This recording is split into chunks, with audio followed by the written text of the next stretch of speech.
তার ওয়ারিশগণ এবং তার পরবর্তী ওয়ারিশগণ এগুলো তাদের পার্সোনাল বেনিফিটে ব্যবহার করে। এরা অক্ষয় সম্পত্তি জবরদখল করে খাইতেছে, বুক করতেছে, এরা কিভাবে আবার মতওয়াল্লি হতে পারে অক্ষয় সম্পত্তি দখলে রাখিয়া? কক্সবাজারের প্রখ্যাত দানবীর লাল মোহাম্মদ শিকদারের দান করা কোটি কোটি টাকার সম্পদ ভোগ দখলের অভিযোগ উঠেছে তার উত্তরসূরিদের বিরুদ্ধে। স্থানীয়দের অভিযোগ, প্রয়াত লাল মোহাম্মদ শিকদার বিভিন্ন মসজিদ মাদ্রাসা গড়ে সেসব পরিচালনার জন্য ওয়াকফ করেছিলেন নিজের ১০৯ একর ৭২ শতক জমি। নানা কূটকৌশলে সেসব সম্পদ এখন ভোগ দখল করছেন তার উত্তরসূরিদের একাংশ। অসংখ্য ধর্মীয় শিক্ষা প্রতিষ্ঠান এবং স্কুল, মাদ্রাসা, মসজিদ অনেক অবদান তার আছে। ওনার অনেক দানকৃত মসজিদ মাদ্রাসা চলতেছে এখনো। একজন ভালো মানুষ ছিল, ওনার মতো মানুষ আমরা আর দ্বিতীয়টি পাবো না মনে হয়।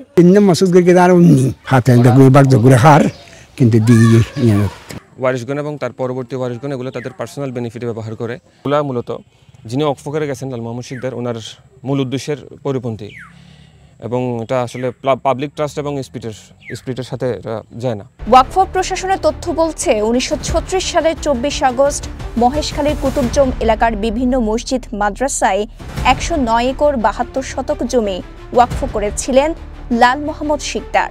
সেসব জমি থেকে নানাভাবে অর্জিত আয় দিয়েই নির্বাহ হতো নিজের প্রতিষ্ঠিত প্রতিষ্ঠানগুলোর ব্যয়।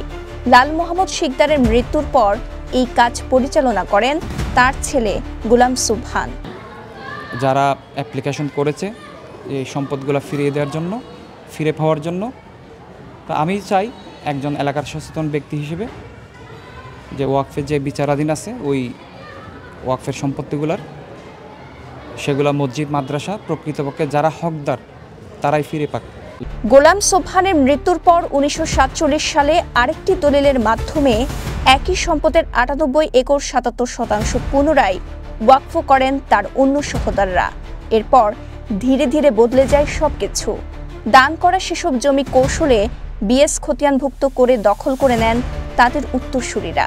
নিজেদের মধ্যে ভাগ বাটোয়ারা করে বিক্রিও করে দেন কিছু জমি। এই সম্পত্তি দলিল এর ছেলেরা লুকিয়ে রেখে অনেকদিন যাব ৫০-৬০ বছর পর্যন্ত জমিগুলো বুক দখল করে আসতেছে। এই লাল মসজিদের নাতিপতিরা আবার মতওয়াল্লির জন্য আবেদন করতেছে।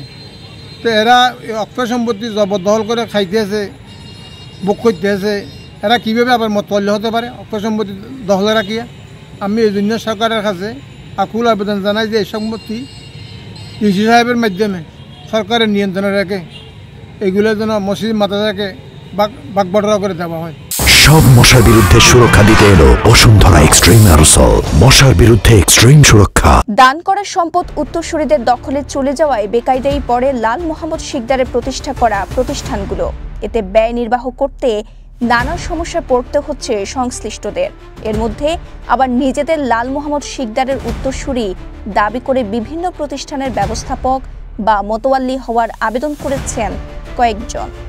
এলাকার গণ্যমান্য অথবা যারা আছে প্রবীণ মানুষের কাছ থেকে যে কথাবার্তা তাদের সাথে বসে আমরা ইউনিয়ন পরিষদের পক্ষ থেকে যে ওয়াকফের যে ব্যবস্থাপনা পরিষদেরকে সুপারিশ করবো যেন প্রতিষ্ঠানের নামে ওই জমিদার লাল মোহাম্মদ শিকদার নামে যে জমিদার তিনি যে জমিদান দান করে গেছেন সেই জমি নিয়ে ও প্রতিষ্ঠানগুলো চলমান থাকুক, সেটা আমি ওই ওয়াকফের যারা উপরস্থ কর্মকর্তা আছে তাদের প্রতি বিনীত অনুরোধ। এতে পুরো বিষয়টি তদন্তের জন্য আবেদন করেছেন লাল মোহাম্মদ শিকদারের উত্তরসূরিদের আরেকটি অংশ। মিসিসি ১০-২৩ এবং ৪৩-৯৫ লাল মোহাম্মদ শিকদার ওয়াকফ 2 নামে কিছু ব্যক্তি আবেদন ওয়াকফ তালিকাভুক্তির জন্য আবেদন করছেন। সেই আবেদনের প্রেক্ষিতে তদন্ত সম্পন্ন হয়েছে, এখন রিপোর্টিং পর্যায়ে আছে। এখন সামনে হয়তো প্রতিবেদন গেলে হয়তো পরবর্তীতে সিদ্ধান্ত দেবেন আমাদের ওয়াকফ মহোদয় এবং সেভাবেই পরবর্তীতে কাজ চলবে। তবে এসব বিষয়ে লাল মোহাম্মদ শিকদারের উত্তরসূরিদের কেউই গণমাধ্যমের সঙ্গে কথা বলতে রাজি হননি।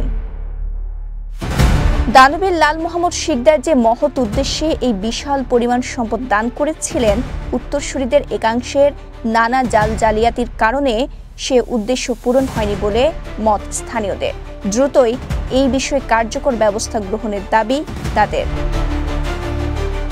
কক্সবাজারের মহেশখালী থেকে রকিয়াতুল্লাহ ও তোফায়েল আহমেদের পাঠানো তথ্যচিত্রে সাফা মারওয়া, কালের কণ্ঠ।